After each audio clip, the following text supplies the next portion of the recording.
ఈనాటి కథానాయకుడు చదువు పట్ల నిబద్ధతతో పవిత్రమైన ఉపాధ్యాయ వృత్తిలో తన జీవితాన్ని గడుపుతూ తనకు మాత్రమే కాకుండా తన కుటుంబానికి మాత్రమే కాకుండా సమాజ హితాన్ని కాంక్షించే గౌరవ పెద్దలు రవీందర్ గారిని ఒకసారి చప్పటి ద్వారా అభినందించవలసిగా కోరుతున్నాను. ప్రపంచంలో ముగ్గురు బాగుంటే సభ్య సమాజం బాగుంటుంది. ఒకడు ఉపాధ్యాయుడు, రెండు పూజారి, మూడు న్యాయమూర్తి. ఉపాధ్యాయుడు సమవర్తిగా సమర్థవంతంగా సమాజ హితాన్ని కాంక్షించి విద్యాబోధన చేసి ఉత్తమ ఉపాధ్యాయుడిగా ఆవిష్కరింపబడితే సభ్య సమాజం సస్యశ్యామలంగా వికసించే అవకాశం ఉంది. భగవంతుని ఆరాధించే పూజారి మనసు పెట్టి ఆరాధిస్తే అది ఆశీర్వాదమై మనల్ని ఆవిష్కరిస్తుంది లోకాన్ని. న్యాయమూర్తి సమన్యాయాన్ని సమవర్తి న్యాయాన్ని సమర్థవంతంగా చెప్తే సమాజం సస్యశ్యామలంగా పరిఢవిల్లే అవకాశం ఉంది.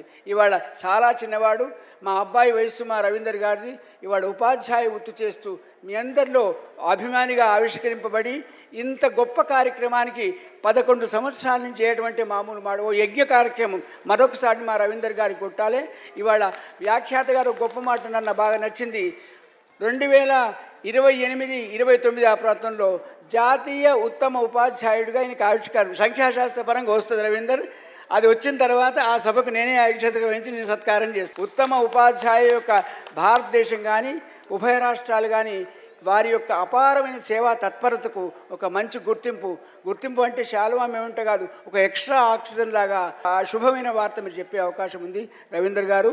ఇవాళ 570, 580 అమోఘమైన మార్కులు. ప్రభుత్వ పాఠశాలలో కొన్ని కాన్వెంట్ యొక్క స్పర్శ లేకుండా, డబ్బులు కట్టకుండా, ప్రభుత్వం యొక్క సహకారంతో, ఉపాధ్యాయుల యొక్క ప్రేరణతో మొత్తం నాకు 73 ఏళ్ళు నాకు ఇంత పెద్ద కార్యక్రమాన్ని 1000 మందిని సత్కరించే ఘనత కూడా ఇవాళ రవీందర్ గారికే దక్కింది. కాబట్టి ఉత్తమ ఉపాధ్యాయ బృందానికి, ఉత్తమ చిరంజీవులు విద్యార్థులను అభినందిస్తూ చదువుకోవాలి, తల్లిని తండ్రిని గౌరవించాలి, భారతీయ ఆత్మను ఆవిష్కరించాలి. శుభం భవతు.